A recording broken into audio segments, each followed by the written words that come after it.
book review, it was in The Guardian, said a right-wing conspiracy existed to assassinate President Kennedy, and that an English gun had been used, a hired gun, when John Kennedy was murdered. And of course Oswald was the decoy, the dupe, and that it was actually a .45 bullet that killed John Kennedy, and that these agents had been set up by Martin Bormann. And of course it was the Pope who helped Martin Bormann escape. So I don't take much credence to these long obituaries that I read in the newspaper, but I like to read as much of history as I can while a person is living, not to defame them when they're dead, but just keep track of what they were doing while they were alive. I have two apologies here, and then we'll get right into the SLA story. One is that my tape cassette is not fixed yet, so you'll have to bear with me. With this one, it isn't the best quality, and neither is the other one. The equipment isn't as good as being at KLRB, and maybe I'll have to go back there and tape the shows if the machines break down here. But bear with me, and you'll get the message. And the other is, if you hear a panting around on these tapes and coughing, I have a 12-year-old Cocker Spaniel who has a heart murmur, and he doesn't leave my side, and I don't mind really, except when I'm making the tapes. And he's right under my feet wherever I go, and he seems to want attention, and he isn't feeling too well. So he's panting and puffing, and if I put him in another room, he just scratches the doors and cries. So except for these times, just bear with me, because if you hear something in the background, that's Honey in his old age, and I think he's asking for some attention, undivided attention, which he doesn't get. So that's not me. That's Honey right here at my feet. It's something I have to live with, I suppose. Talk about Patty Hearst, because her name's in the news right now. A lot it has been right along, but the trial's coming up of Emily and William Harris being charged with Patty's kidnapping, and it's only been 4 years since she was kidnapped, 1974.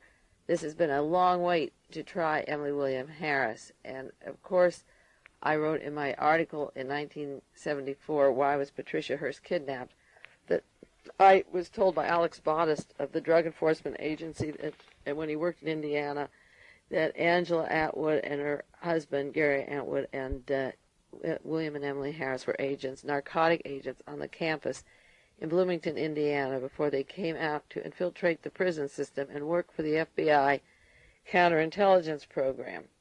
And when you're in prison and you're locked up, the word goes out, if you testify against another person in prison, you're a snitch.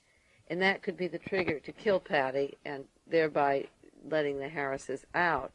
And it's very important to know that not only is she in a prison in Pleasant, California, where she has to testify against the Harrises while she is in prison, but that Sandra Good and Squeaky Fromm were placed in the same prison. Now you have a bomb here, a potential bomb from another area besides her being a snitch, is that Sandra Good and Squeaky Fromm are linked to the intelligence community, and Charles Manson still directs these women. Manson was put into security last week, or 2 weeks ago, in Vacaville because he had some kind of a temper tantrum that he couldn't contact Squeaky and Sandra. And all he has to do, Charlie, is to give the orders, to kill her. And they will. These Nazi types take orders. They're brain-controlled. And another danger here, a bombshell, is that Squeaky Fromm was down in the federal prison in San Diego, federal prisons, because she threatened to kill the President of the United States, of course, Gerald Ford.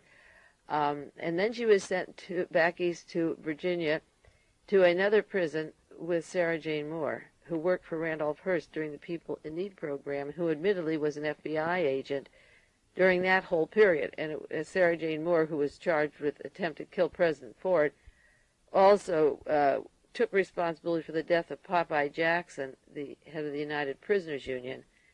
And there's a whole can of worms of FBI, IRS, DEA agents that can still serve in order to get out of prison or be given leniency. They can do a crime. I've gotten letters from men and met them who were offered a chance to escape from Soledad if they would kill somebody on the outside or kill somebody on the inside. And a lot of my awareness on the prison systems comes from being on the radio for 7 years, and KLRB and the tapes in other cities reached to Folsom and Soledad, Tracy, and Vacaville. And that's where I got a lot of information on the prison systems and Donald DeFreeze and Colston, Westbrook, and